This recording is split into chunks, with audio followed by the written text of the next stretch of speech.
Chapter 60. Spiritual Treasure. After giving the welcoming speech, Wang Shuren proceeded to signal a servant to come on the stage with a steel sword in her hands. The servant then placed the sword on the stand that was in the middle of the stage. The sword looked like any more steel sword, however, unlike normal swords, there was faint profound qi that surrounded the blade. I welcome you the first item for today, a spiritual treasure, the spirit sword. Wang Shuren said with enthusiasm behind her voice. Besides normal weapons, there are weapons with profound qi embedded into them, giving them tyrannical and unrivaled powers that normal weapons could never hope to compete with, and these kinds of weapons are called spiritual treasures. Spiritual treasures are only available to cultivators with a sufficient cultivation base, as it requires an enormous amount of profound qi just to control it. However, once a cultivator has the ability to wield a spiritual treasure, they can even split mountains and seas with a single strike. The spirit sword being showcased was such a spiritual treasure, but it was only a spiritual treasure at the lowest grade, the spirit grade. It's really a spiritual treasure. The rumors were true. The crowd instantly became hyped, as this was the first time most of these people have ever seen a spiritual treasure in person. The starting bid for this spirit sword will be 75 spirit stones. Spirit stones are similar to monster cores and are capable of assisting cultivators in their cultivation. Though, cultivators also use them as a currency in the cultivation world, especially when it came to buying expensive items that would require an enormous amount of gold. 80 spirit stones. 82 spirit stones. 85 spirit stones.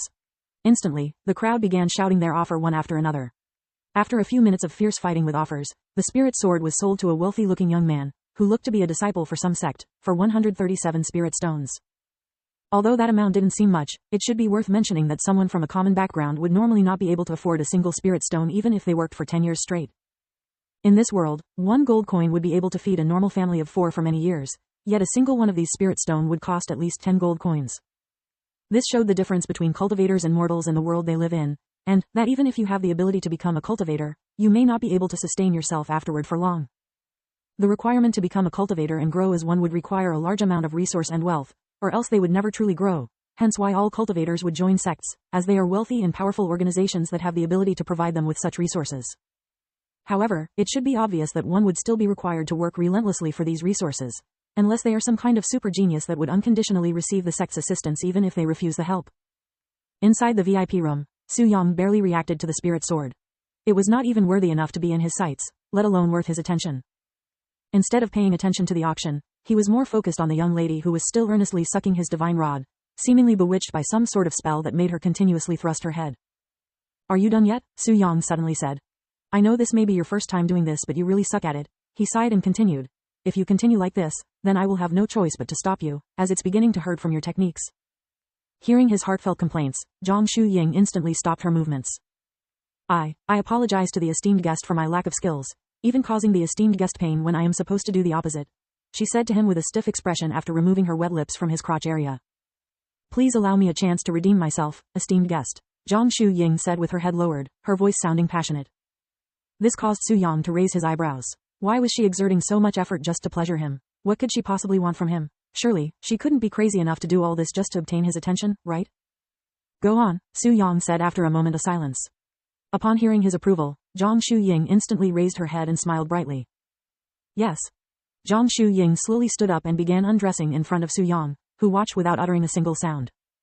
From the top to bottom, Zhang Shuying uncovered her private parts for Su Yang to feast his eyes on. Her hairless figure was slim and well balanced, with her breasts being neither big nor small, and her pink buds were popping and solid. She had glossy white skin that reflected light despite being inside a room with dimmed lights that was nearly dark. Although her body was not as mature and as well portioned as Lan Liqing's body, it still had a charm of its own and would easily excite any men with enough karma and blessing to see such an elegant sight. A few moments later, when Zhang Shuying finished undressing, she slowly closed her distance to Su Yang. Esteemed guest, please excuse me in advance for blocking your view of the auction. When Zhang Shuying was close enough to feel Su Yang's calm breath, her bottom lips were already directly on top of his stiff rod. Time seemed to have stopped for Zhang Shuying at this moment, as she was preparing herself to give away her purity to Su Yang, someone she'd just met today and without a proper relationship, if there was even any at all. Regret is a bitter feeling, and you might have to live the rest of your life with this feeling if you continue any further, Su Yang suddenly said to her, giving her one last chance to change her mind.